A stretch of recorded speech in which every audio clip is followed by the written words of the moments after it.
Hi there, my name is Pam Van Alstyne and I live in the tiny little town of Silva in the mountains of western North Carolina. And you can imagine my surprise when I was notified by Baby Lock that they like my fall quilt.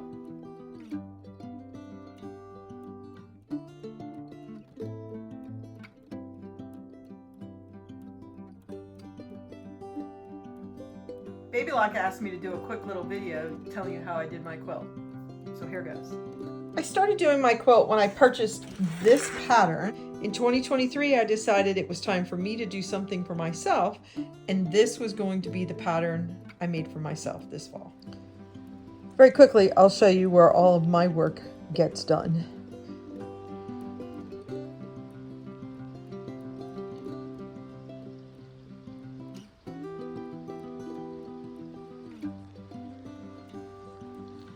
This is a little she shed we built on our property because I do not have much room in my house to sew. And it was built as a little summer play craft area.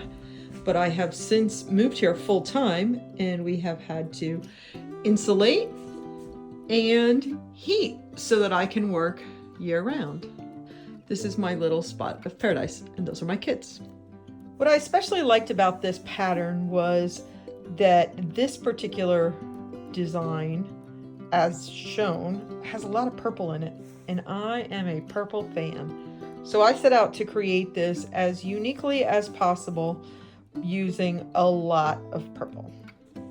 Building the topper for this quilt was just as much fun as quilting it. I learned a lot of new techniques building.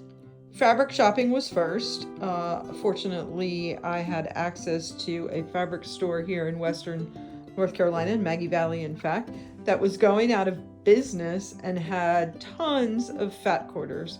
So I was actually able to go pick a nice variety of fabrics to include into this quilt, with the purple being my favorite color again, and one I wanted to incorporate quite a bit. So I set out to gather my fabrics. I don't know how the rest of you are, but I hem and haw and try to decide, and sometimes just can't do it, but force myself, and in the end, it's all the right fabric.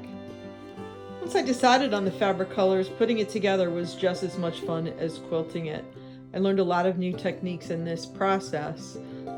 I had to cut each of the pumpkins, and they go different directions, so each one had to be cut, well, half of them could be cut one way and half the other way. There's 20 pumpkins in total, so 10 and 10. Each pumpkin was then appliqued on the outside of the pumpkin and the stem, and then it was time to sandwich the quilt and put it together. Where to start? Now that we've got it sandwiched, how do you quilt something like this? Many people send it off, but I actually enjoy the quilting process myself. And I knew that I was going to test myself and really stretch it as far as my comfort level went on the Solaris. I was relatively new to the Solaris and IQ Designer, really expand my knowledge on this. So here's a couple of things that I did.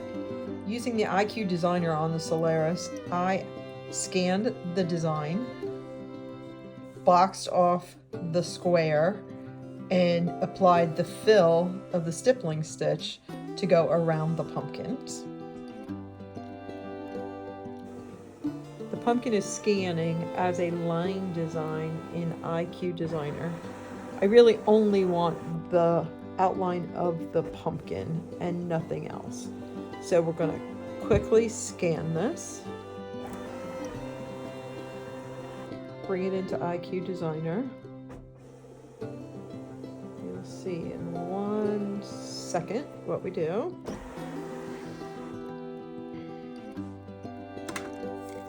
Here we go. Here's our design. Now what I'm going to do is clean it up a little. So I'm going to move that up and over. And I like to use my finger.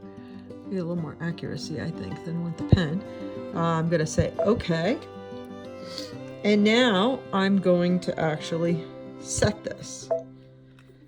Since I've done it this way as a line design, what's easiest for me is to just increase the size of my eraser. Keep going, keep going, keep going. That's probably good. And then I'm going to erase everything. I'm going to erase everything everything I see because I don't need to.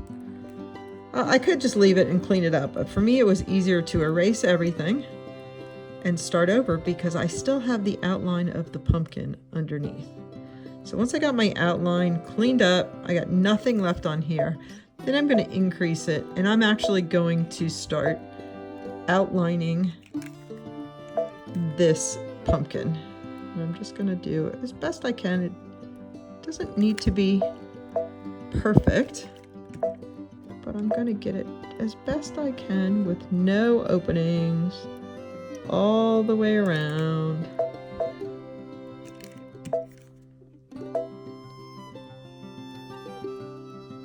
I just really want the outline of the pumpkin and nothing else, and I found this to be faster than trying to clean it up. Okay, I'm only doing the pumpkin, so I'm not going to concern myself with the stem. I'm going to exclude the stem.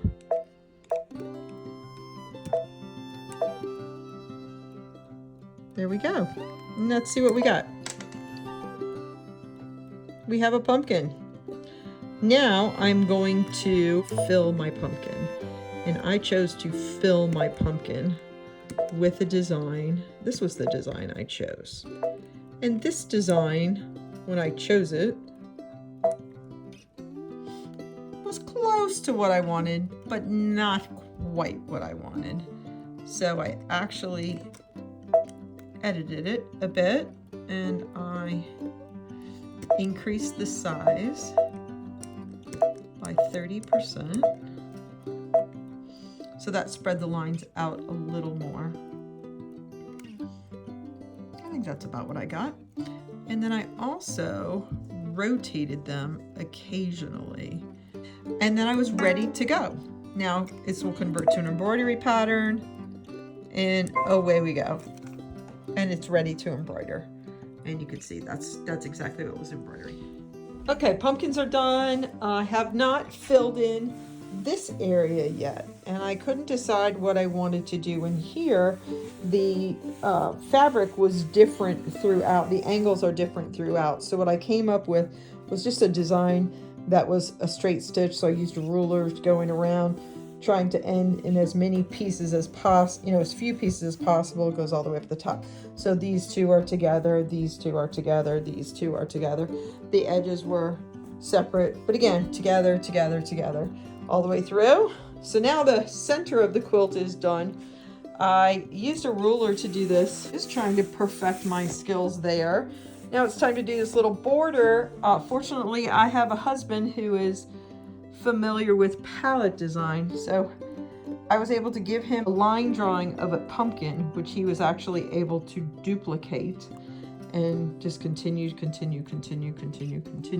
So he converted the line drawing to this little border pumpkin. These were straight lines with rulers, and then I finished it off with the fabric that was all used in the quilt with the ultimate border. In the end, it definitely was something that I made with love because I made it for myself, and I loved learning all along the way. Well, thanks for choosing my quilt as a favorite of yours. It was a lot of fun for me to make, and I hope I inspire some others. I absolutely love my Solaris and will continue to push myself in learning different techniques.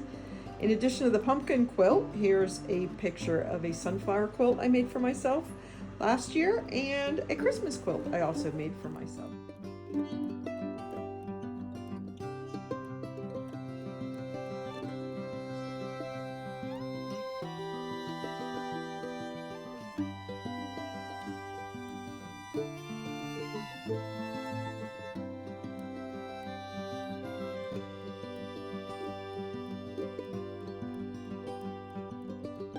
It's cool here in the mountains, so I like to have a blanket to lay with every night while I'm watching TV. Thank you again for choosing my quilt. And none of this could have been possible without those at Quilts and Lace in Viera, Florida. They were the ones that got me started on this adventure in my life and sold me my Solaris. Thanks, guys.